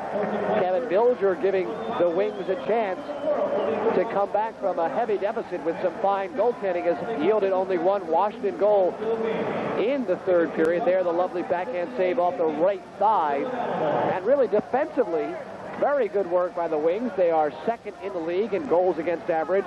The Saints of New Jersey are first at about 13 goals per game, and action back underway live. So we've really woken up the crowd. We have really woken up the crowd here in the Spectrum. They're in it. There's Gold across to Urso. 4 guys chasing the ball, though, for Philadelphia. Got to be somebody open. And a nice block off on the pass. And Gold, that's Joe Gold, the brother of Mark Gold, number 16, comes out with it. Shot clock inside 20. The Beardmore philosophy in the box game. Keep the no man's land clear and then run your picks with the man who's got the ball. They pick for the man with the ball. And then he becomes a feeder as he gets by that first pick. And look. Steal by Conley. And he's got good speed, but Gold will run him down. French is alone. Oh, and he can't handle the pass. And Mark Gold gives it back to his goaltender. And now a timeout. Apparently, a penalty will be called against the Washington Wave. After the break, he took his stick and he went after the Wings number 5, James Castle. That's John Lehman in the penalty box. I think John felt that he was roughed up a little bit when he had the ball, and he went and let Mr. Castle know that he shouldn't do it again. He got caught by the ref, by Al Blau, so he's going to serve 2. Lehman gets an unsportsmanlike conduct penalty. And he, of course, one of the premier players in the league, now with 2 minutes in the box. The general, John Grant, sets the floor for Harris. Rebound in front, barely missed by Henley. And, of course, the Wave has been tremendous, shorthanded, and they break in transition once more. And Mike French, the Wings' leading scorer, 9 goals, 7 assists, does not have a point tonight. That's Don Sadler, ragging, nearly 30 seconds off the penalty. And Huffman kind of sachets his way down the left side and loses possession. Notice Tucker almost went after Billy Weicker as Weicker went and tripped somebody. No penalty, so John Tucker will do it for him. And back to the power play unit with the general, John Grant, at the top. And an unnecessary mistake by Pat Hanley. And here goes an uncontested Gold. Right on in, scores. What a nice play by Gold. Joe Gold, Deeks, goes low and scores. It's 11-9. Washington Wave. The hat trick now for Joe Gold. And he just walks away from the crowd. There's nothing in the world that replaces basic speed. And then he is a fine shooter. Deeks high, goes off to the offside again with the shot. Just explodes away from the pack. Watch him deke high, gets the goalie up in the air, and then comes down past his offside stick. And how many shorthanded goals? 6 shorthanded goals tonight for the Washington Wave. And that making all the difference in the world. And just a really, as you said, Larry, when he shot at Pat Hanley, just with a foolish play. They come down, they set up, they don't make a pass. He stands there and shoots the ball into the defenseman. And there's Gold breaking down the length of the court. And here comes a call apparently against Philadelphia. And the door opens for either Tucker or Lehman. It's Tucker. And Tucker exchanging some words with John Lehman as he heads for the box. One thing that Coach Huntley does not want to see happen now is a momentum switch. He's got the momentum coming back. I mean, we saw from 3 minutes left in the second period, 5 goals down, and now it's back within 1. The Wave comes back and answers. It's 11-9. They don't want to see it now go to 3 or 4. This is a really important play for the man-down team for the Wings. Well, the clock is running, as is the shot clock, down to 20 right now. And here's Mark Gold. They are each a man short. Gold, dipsy-doos to his left, goes for his brother. Nice anticipation by Philadelphia. And here they come. That's Pat Lehman. Works over Orso, switches hands, scores with a left hand, sidearm, Boomer. Great shot. And that'll be an even strength goal for Pat Lehman. We're going to see him here. He drives with his right hand, then switches over to his left, comes hard across and takes a left-handed sidearm shot that goes into the top corner. Watch him, he moves him right, and plants the foot pivot, comes across hard left, has the step, and puts it by into the top right-hand corner of the goal. So that's a classic goal. The plan of the right leg, the cut left, gets the goalie moving, shifting his feet, then go high to his left side. It's a 1-goal game. Washington Wave 11, Philadelphia Wings 10 in the final 30 seconds of the third quarter. And that's the kind of goal that you would not see happen in the old-time box league with the Canadians and with a John Grant, because you wouldn't switch hands and be able to have that dexterity. The quick response by Lehman, who's now out of the box. And a great save by Bilger. Back at the top, now with 9, 8 or so. One final hop, skip, no shot. Gold with 3, 2. Don't they know? They do not. The clock expires on the Washington Wave. So, 3 quarters are complete. The Philadelphia Wings have come back, made a contest of it. It's Washington Waves 11, Philadelphia Wings 10. The fourth quarter of play begins when we return. For the fourth quarter, here's the proximity goal late in quarter number 3 from Pat Lehman. Just drives across, real hard, left-handed shot, high corner. And back to action we go. 3 seconds in to quarter number 4. The Washington Wave. They've led from start to finish. Now with just a 1-goal margin. On the power play, remember, is Tucker serving that unsportsmanlike conduct penalty. Orso getting worked over at the top. Lehman, good screen of the shot off the chest. Oh, a nice catch by Lehman to keep the play alive. But it's broken down nicely by Chicharone, and it's Bilger who comes out with it. Bad giveaway in their own end. And some unusual forechecking on the power play. The bounce shot is wide. And a nice move by Chicharone as Tucker coming out of the box. Where'd he come from? Off the pipe by Tucker as he goes far side. Came out of the box, huh? Yes, he did. And right away, Chicharone spots him, gives him the good pass, and the goalie's best friend, the pipe, makes the save for him. And back at even strength. Mark Gold, who obviously has leadership skills, ordering everybody around on the court, leaves it for Emmett Printup from Syracuse University, a recent graduate, a great collegiate player. Yes, he certainly was. He certainly gave us all the trouble we could handle for 3 years at the University of Pennsylvania. Eric Emmett played last year for them, and an outstanding attacker. Gary Hanley. And there is a shot clock violation. And the quick transition, Philadelphia.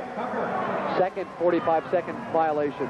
John Tucker logging a lot of minutes tonight. Tries to thread the needle length of the floor. And it's loose in front. John O'Steppen comes out with it. And here they go 3-on-3. And the quick change as DeCarlo comes on. Steppen never gets away a shot. And back comes Pat Henley. Chickarone and Tucker with some real good defense. They double-team the man down the middle and come up with the ball. They were playing excellent defense tonight, those two gentlemen.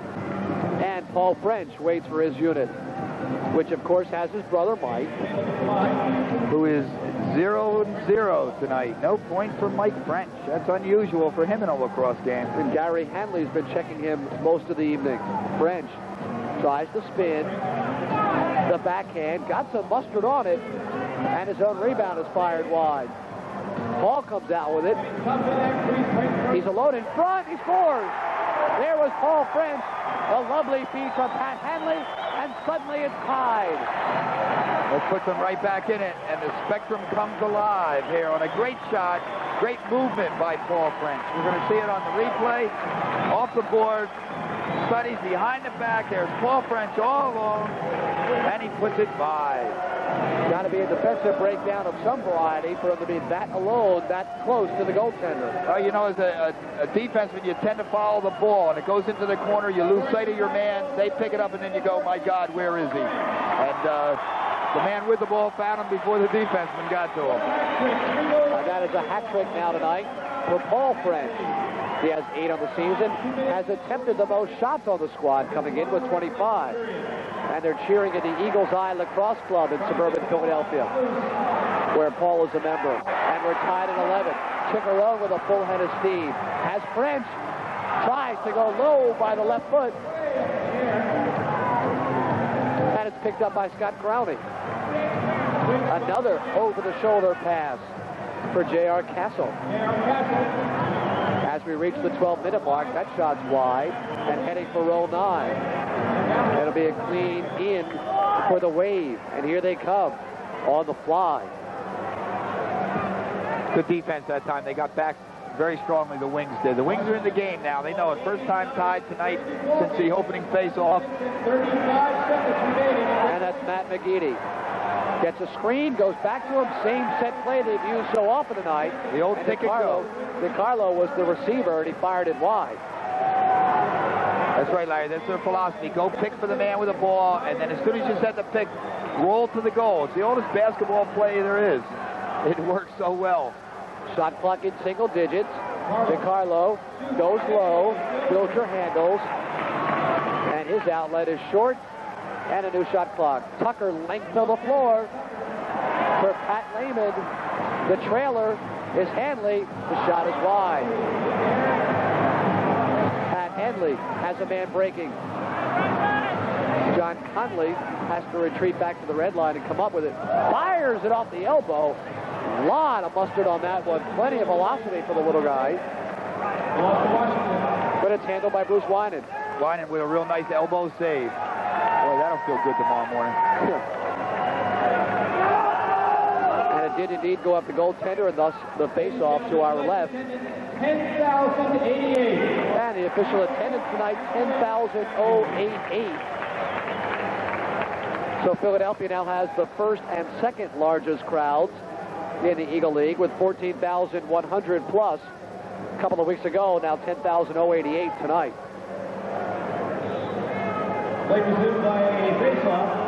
Long pass will be easily intercepted by Philadelphia. That's Paul Danko. Another rare shift for Danko from North Carolina. Off the boards, the little guy, John Conley, has some of the first and second unit players getting a chance to sit down. Danko to Conley, working the perimeter, and the screen is set for Howers inside. Can't get it to him. So Danko uses 2 hits, and now boom, Winan just slipped out of the way of that hit. And the loose ball recovered by Jeffrey Harris right at the center line to John Grant, who's stuck on the right wing. The isolation. I can't think of 2 times that we've seen John on the floor tonight. Regular. Over the shoulder. This fades over the shoulder box. Shot is wide. Danko the rebound. Grant is there. He scores. John Grant on the third effort gets it done, and the Philadelphia Wings have taken the lead. John Grant says to Bruce Winan, do a little dance here. There's about 35 fakes here. This is great. Here's the shot. Here comes the rebound to John.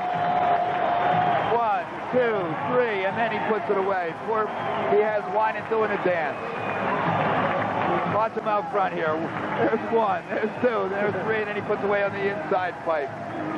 Grant, the 36-year-old out of Peterborough, Ontario, scores his 4th of the season. Of course, he's not a great pure shooter.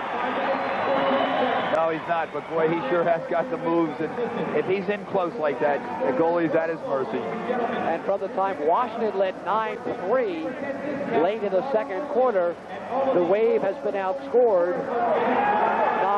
9-2. Making 10-2 as J.R. Castle breaks down the left side. I'm sorry, make that Manley. Number 8, Greg Manley. So quickly off the face-off, it's a 2-goal Philadelphia lead. Off the face-off, he picks it up, beats him for the ground ball, comes in with his left hand, and he puts it off the hip. A great shot. He has room. He turned to take a little look to see if anybody was close behind him. He had plenty of room to put it away. And a big move. And now, you know, you kind of wonder a little bit. Coach Beardmore say to himself, did I take Little out of the game too soon and put Winan in? That's the question. Why did he take him out? We felt that Winan has been the stronger of the 2 goalies, although Little had an unbelievable first half. But he had 2 goals go on him, in on him early on only 3 shots, and Beardmore said, get him out. It was 9-7 when the move was made with the Wave on top. And John Tucker mixing it up and showing awesome speed up the far boards around 2 men. Here he comes. Oh, nice job by Winan to beat his man Chicharone. And Tucker once out, needs a breather, and French comes on. I tell you, Tucker took 3 slashes, 2 to his hips, 1 to each hip, and then 1 to the middle of his back, but no call. But made a great pass, and they got a great shot out of it. Ye shall give and ye shall receive is John Tucker's motto tonight. And the shot clock quickly down to 20. And looking over for instructions from the bench is Matt McGeady. I think they're looking for one more man, and there he comes. There he comes, O'Connor, Patty O'Connor, out of Delaware. The last man on it. Suddenly the shot clock's at 7. So not much in the way of a set offense for Washington. It's just amazing how the game has turned around. It's been completely 2 different kinds of halves. In the first half, it was the Wave taking all the inside, the good selection shots. And in the second half, it's the Wings doing that. So Dave Huntley, what a halftime talk he must have given this team. Well, really, they've given up no cheapies. They've been back well on defense. And a score! That's Paul French, who had a little bit of room. Short side by the elbow of Winan. Snuck it through. And it's 14-11 Philadelphia. Here's Paul French. He's in it. They're laying off him. Michael kind of makes a screen, and then Paul just lets it fire, and it goes right between the legs of Winan. There he's standing. Good, hard, overhand shot right between the legs. Trying to cut the goaltender unaware. A little bit by surprise, as Paul now has 9 this season. 4 on the night, so both French brothers have 9 goals. They have 18 total. The Wings have 58, so not a bad percentage to have 18 of the 58 within the family. And Paul French has given Philadelphia a 14-11 lead. Once again, this game was once a 9-3 Wave lead. Yeah, we warned everybody not to leave at the end of that first quarter. And the ones who didn't are certainly happy. What a great comeback by the Wings. Here's a loose ball stolen by McGeady. It's a 2-on-2. DeCarli and McGeady. McGeady uses DeCarli as a screen. Switches hands, nowhere to go, and Tucker rubs his man out. Again, McGeady will go across the box, knocked loose, and Tucker again knocks his man out. 3-on-1. Good save. Rebound is almost put in by Mark Nasico, who had the 3rd shot at it. But John Tucker really cleaning out his own zone. And he's got my star of the game ballot. His name's written all over it. Yeah, he's just he gives you everything he's got, and he does it on both ends, offensively, defensively. He's the Pony Express. He gets the ball up and down the floor for you. He's thrown some great long passes tonight. And as Ciccarone said, I love having him on my team. 6:50 and counting. Easy shot. No set offense again for Washington. And here's Tucker. He'll slow it down with the 3-goal lead. Says, I'll handle. And you know, Larry, right along with John Tucker, Kevin Bilger, what a job he's done in the second half. We said it was so important at the beginning of that third quarter for the Wings to get back in the game. They knocked it down to a 9-5 ball game, and then to keep the momentum, that was important. And boy, Bilger came up 3 times big in that third quarter, and now he's just continued that. Just an awesome job. 2 goals he's given up now. Tucker, quick pass to Ciccarone. Rebound swept off nicely by Bill Weicker of Washington. And the quick transition, and who's on it? John Tucker. As we reach the 6-minute mark, and Tucker says, no problem, I'll handle. Here I come. Me and you, Frank Urso, and acknowledges the crowd. And there goes that great shake and bake. Harris might have been a crease ball, and here's a breakaway. And a whistle sounds, and they're going to call, I think, the crease violation. No, it's a penalty against Washington. The cross-check is what left J.R. Castle in the crease. Right, you can cross-check, but the momentum, he caught him up in the air, and he pushed him violently into the crease. And that'll be Frank Urso heading into the box. Urso was the man undressed previously by Tucker, and here it is. We watch the replay now. We see great pass inside, and then there's the push into the crease. He's up in the air. The man has to have contact on the floor in order to give him the cross-check from behind, and he did not have contact with the floor, therefore it's a 2-minute minor. Well, Urso might have reason to be upset because that was Bill Weicker, number 40, that got that bump, unless it was another bump a little bit later on. But here's the General Grant at the top. Power play has been very ineffective this evening. One here might about wrap it up.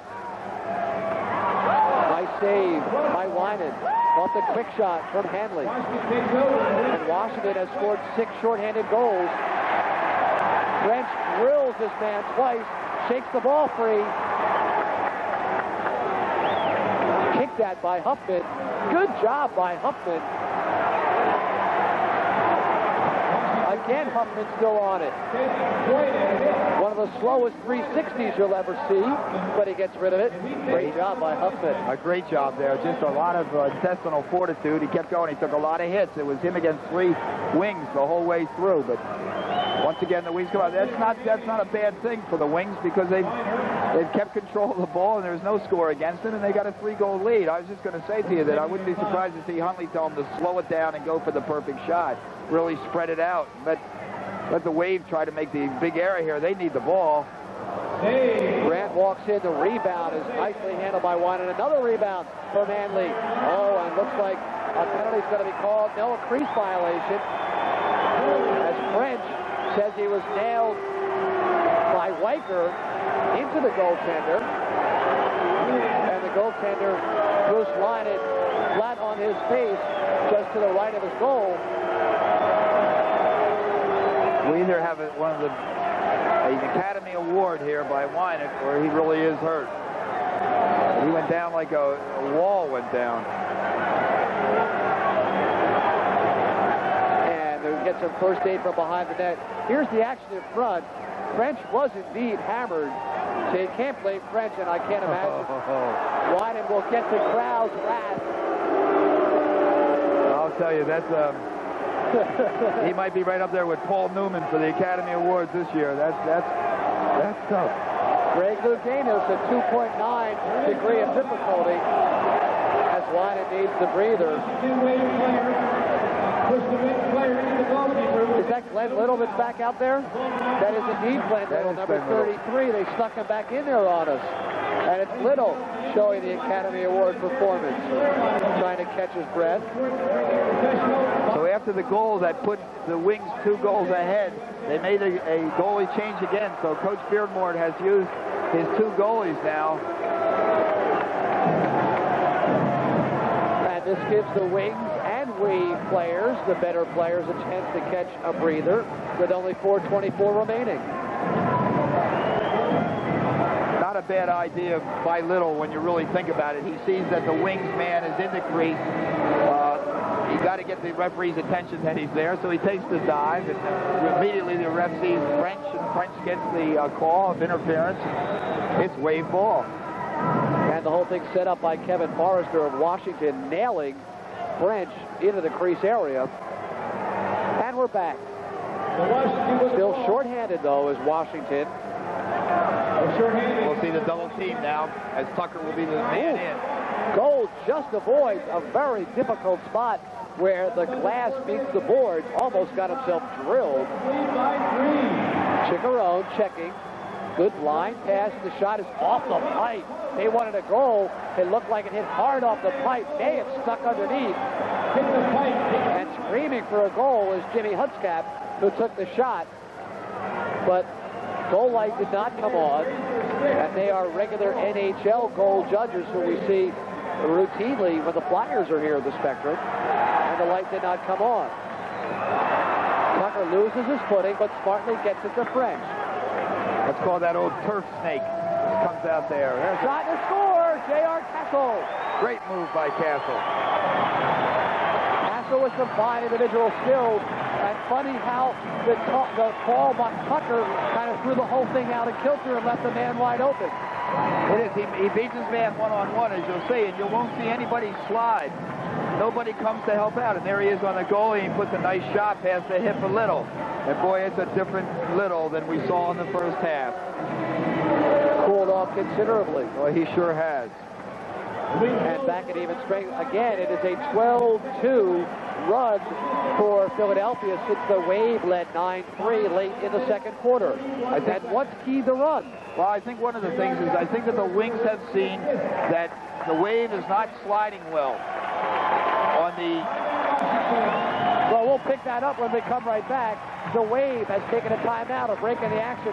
3:19 remains in this one. Philadelphia 15, Washington 11. More Wings lacrosse in just a moment.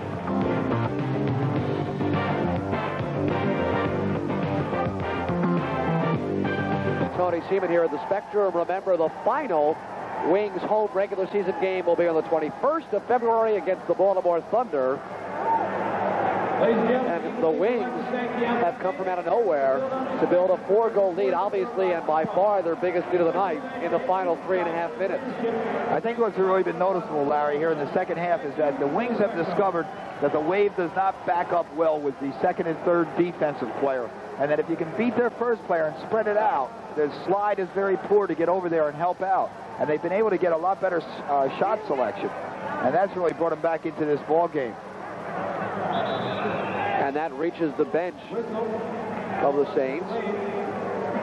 Off Philadelphia, Scott Groney out of Howerton High.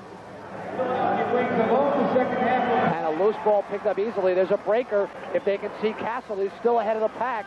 And Scott Groney, the smallest guy out there, can't find him. And instead of making the foolish pass, he'll chew up some clock with 2:50 and counting.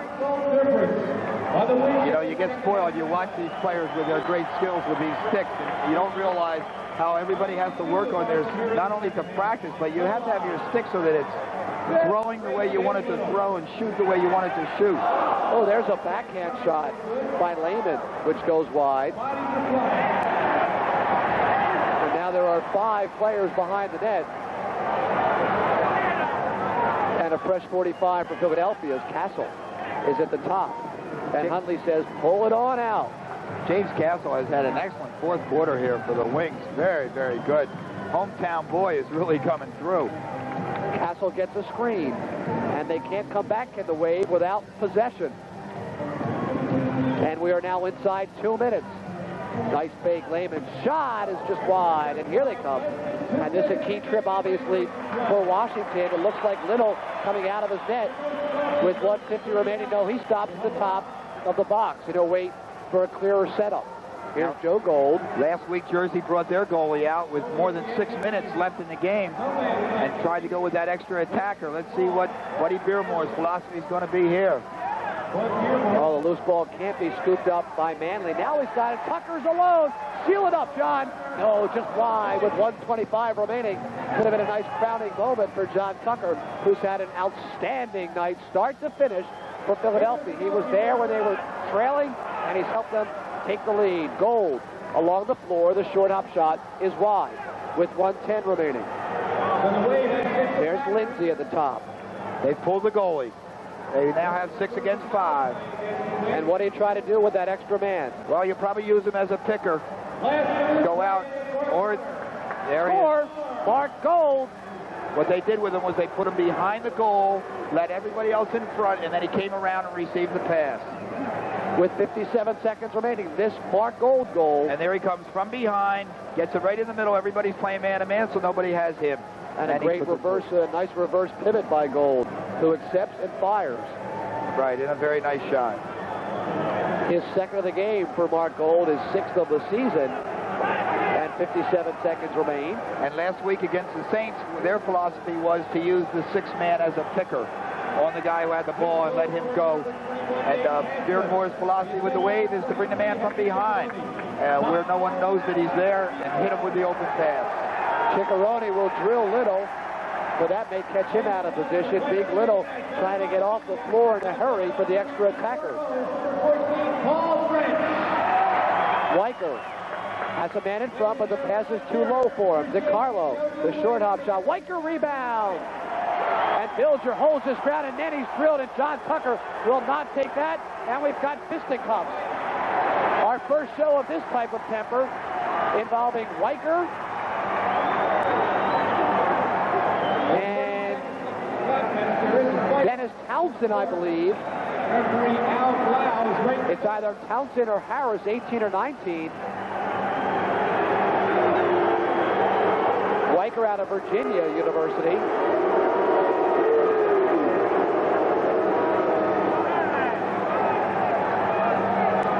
And here's how it started in front. It started with Tucker nailing someone into the goalkeeper. And then Forty pushed him off, and then they went at it. Well, that's Tom Singleton getting in the fight. I'm sorry. From Loyola, who has not scored. It may have been his first shift of the night. He made it one to remember as he took on a man much bigger, considerably larger in Bill Weicker, and wound up on the bottom of the pile. And of course, first person in, Epbll, referee, separates him. And Paul French has been named player of the game by the assembled media. Again, our choice, mine anyway, would have been John Tucker, but I guess they usually go for the goal scorers. So we've been wrong twice, or at least I have. Yeah, well, I'm kind of a John Tucker fan all the time. I also think that Kevin Bilger has had a great deal to bring back this comeback in the second half. When you give up 3 goals in a half, you've done an outstanding job. And as I said, in that third quarter, first 3 minutes, he was just super. And a timeout taken by Washington's Wave. Funny, just an interesting story. I asked a couple of the Maryland players, specifically Frank Urso, if Coach Beardmore was any different now, 10 years later in the box as a coach, as he was on the field at the University of Maryland back in 1973 and 75 when they won the national championship. Frank Urso said, no way, he's the same man, intense, works hard, and wants to win more than anybody else on this team. Of course, he coached Urso, who has a remarkable collegiate record for himself, which obviously can't be broken, can only be tied. Right. 4-time All-American, all 4 years, and he was the first ever to be named to the first team All-American for all 4 years. Just an outstanding player. I first saw him ever play as an 8th grader up in Long Island, and I'll tell you, he was awful good right then. My goodness, you're dating yourself on these telecasts. They don't put the camera on me, you know. I'm a lot younger voice than I am in person. And now to our right, Vinny Russo, one of the officials, still trying to clarify the penalty situation. Looks like there'll be coincidental fighting majors. You know, you see the physical abuse that these players take as they go up and down for 60 minutes. And then the other thing to realize is that John Lehman today just played a field lacrosse game this afternoon. Wow. For the Maryland Lacrosse Club against Johns Hopkins. A week from today, next Saturday, out of Villanova University, there's going to be 3 club teams playing 3 college teams. In fact, the University of Pennsylvania is going to play the Long Island Lacrosse Club. And we're going to see the majority of the box players all there playing field lacrosse. So it's just amazing how much these guys love the game. Again, 20 seconds remaining. And here comes what looks like a 4-on-2. To the right side for the Huffman shot. No, overhand shot stopped off DeCarlo by Bilger, and the wave has washed ashore for the final time. In front, a shot. Bilger again the save, building on his credentials for star of the game. 3, 2, 1. It's over. The Philadelphia Wings will take another victory lap here at the Spectrum as they defeat the Washington Wave by a final score of 15-12. They run their record to 2-2. They've won both their home games, lost twice on the road. The Wave now 1-3. The final score: Philadelphia Wings 15, the Washington Wave 12. Stay tuned for post-game highlights, analysis, and a preview of our next telecast, all coming up right after this.